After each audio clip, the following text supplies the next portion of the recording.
marker. Set.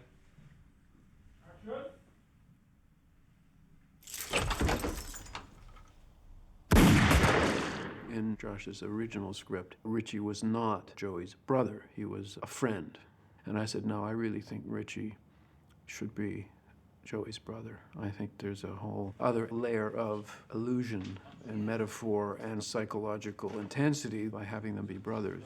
Richie is presented very strong. I've never done any character anywhere near close to that. Certainly not to in a film with a large audience.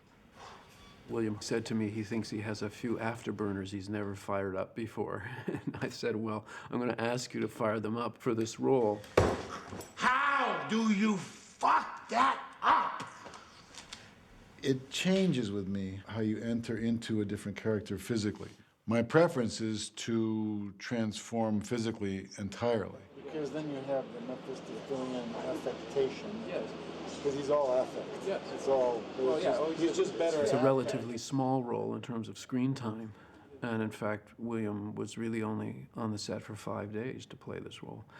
But it's absolutely a critical role. It has to be compelling, it has to be convincing, it has to be charismatic, it has to be scary.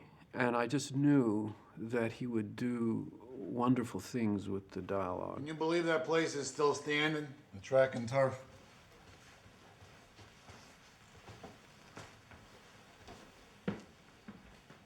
Can you bang, Joe, leave it there? Richie started for me with the accent. And I worked on this accent with a guy named John Nellis. William Hurt is very, very detailed, and he's one of the few actors who knows the International Phonetic Alphabet that I can say, this is a schwa sound here, or you're substituting this sound with that sound, and he knows what I'm talking about, and he marks his script that way, and we work through it that way. And it's very difficult to get it because about, it's not New York. New York is like that, but in Philadelphia, you really do pronounce your R's. He would like to go way over and then pull it back and come back so that those sounds are really comfortable. I'm so mad at you. Why didn't you write to me? We're brothers. What you think was going to happen? It was after that. Business. Yeah. So that's just that. Yeah. But we'll just do this, and we're going to do two sizes. So. And how do you want to work it on that last line? Because I made it. It's wonderful how sound changes you. Because if you can relax, which in a very professional atmosphere you can do, you can let your body be informed by the sound. So your body changes its tilt and its lilt, and he may get a little more body English into it. Don't see the upside. You see the upside, Joey? Yeah, Richie, I do. Vigo's accent changes as his character changes, and those are things that we took a lot of time with and spent a lot of energy on. I told Maria, I said, I was down in Philadelphia, you're from there? And she goes, yeah. She goes, you were there? You should have called my Uncle Pete. I'm like, well, yeah, if I knew your Uncle Pete. She goes, no, but if you go back. I said, well, I'm thinking of trying to squeeze in one more quick visit. So I call my brother from Philly and my uncle who owns a funeral parlor in South Philadelphia. Hello. Yes, Marie, this is your Uncle Pete. I don't know, I'm in a car here with the Lord of the King's King.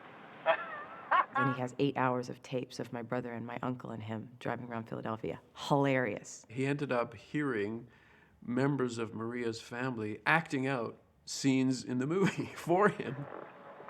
Can you believe that place is still standing? The track and turf?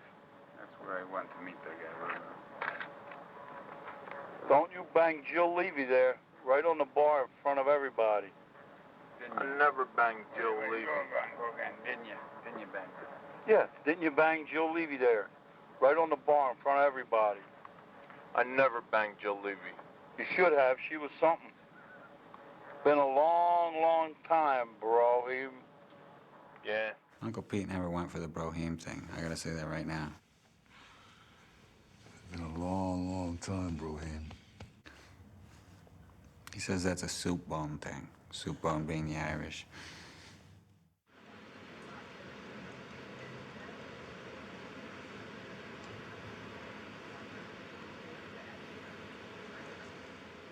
I'm going to cast my ballot for the USA election. I I voted absentee. I already sent it in. But I should vote here as well, shouldn't I? Okay, voting station. This is Marcus Streeper. He's here from... Pardon? Streeper. I'm sorry, sir. He's here from... Austria, and he's here to monitor on behalf of the UN. That's it. Terrorist beware, UN bomb-sniffing dog Rosie. Is that Rosie? Rosie. She looks pretty scary. Okay, I'm doing that. Now you enter from the right-hand side, Canadian side, please. See, that's the Canadian side. I did my duty and I voted as a Canadian. I voted in the American election. Now we'll tabulate them at the end of the day. Because I was going to do this movie, and I knew instinctively, and it's only been confirmed more and more each day, that this had something really serious to do with U.S.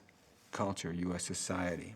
That sort of expansionist, aggressive, willing yourself to do things, which can be both admirable, but also can be really pig-headed and destructive.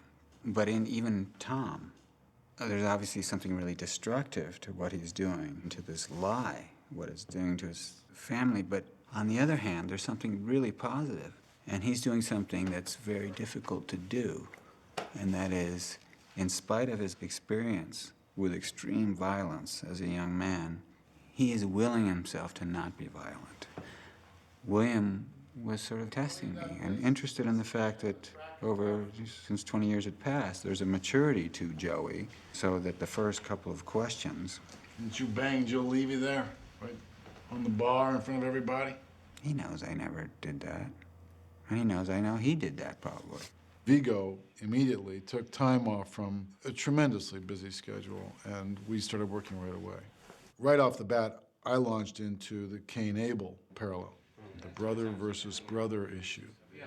And one of the first notions I had was that Richie longs for his brother to be his brother again. Cat? Very gorgeous. That's brothers. It's so interesting the lengths that Joey goes to create another life. You want anything? Richie can't comprehend that any more than some people's parents can understand their children's choices. So you like that farm life? Milking cows and shit? To him, it's a joke, but it's not a joke to me. And it's only very reluctantly that Joey is drawn back into behaving violently again.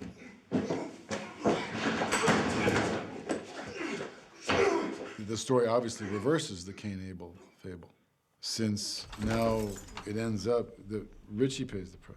And Joey, being the younger brother, Jesus, Joey. manages to escape.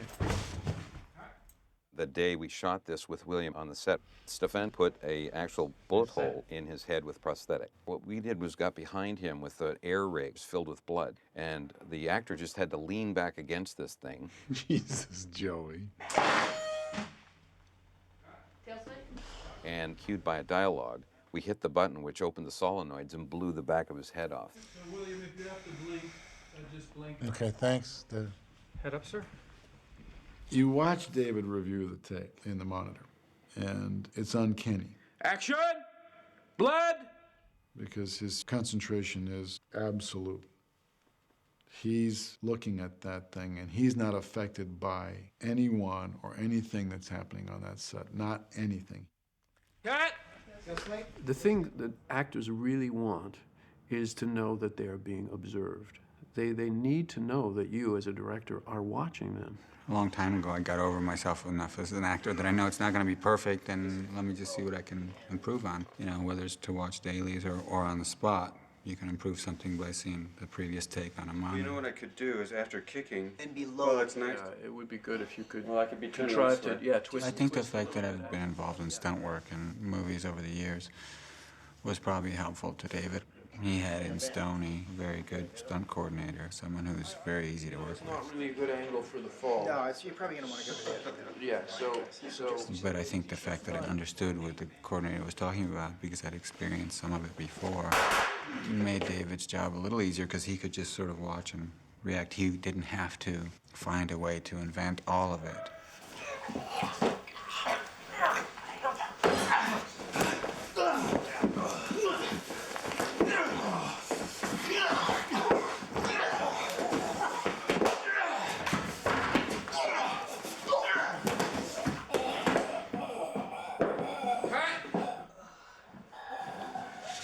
Yeah, that means if we bring up.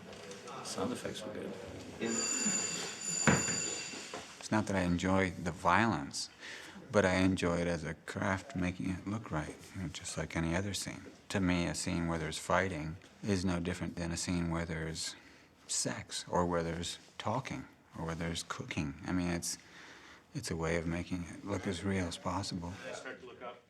And he doesn't use the same old angles that you've always seen in action sequences. He uses David Cronenberg angles. That made it challenging for us, though, and for the stunt coordinator, because there's a reason why you see the same kinds of angles in fights in movies over and over, because those are easier to do. You know, you can safely look like you're punching someone or doing damage to somebody without really coming even close to them. But the angles that David wanted to shoot a lot of times made it very hard to make the fight or the blow or whatever look real unless you were really close to the person's face or whatever. So it made it a little harder. So don't kick so quickly? Yeah. It's kind of nice of the timing, though. I know what you mean. Do Yeah, one no, with yeah. I like this. Well, it timing, gives him and a I'll chance print to it. beat. He's trying to keep the garrote on me too, right? Yeah. Yeah, do one just a fraction longer. Is that what you mean? Right? Yeah, before the kick. Yeah. Good. That's Nice starting to sell. work, yeah. Just print that. Good, one. Ian. Yeah. Very good. He'll get a Stuntman's Association belt buckle out of this. Nice. Yeah, Richie would not have a Ruger. It's just not classy enough. But he would have a titanium coated Walther. I could really see Richie going for that, because you're right, it is a much sexier pistol. So that suits Richie. We'll have that in his drawer. Very good. Excellent. Thank you. Thank you, sir. And that was that? That was gonna be that, yeah. Would have been funny.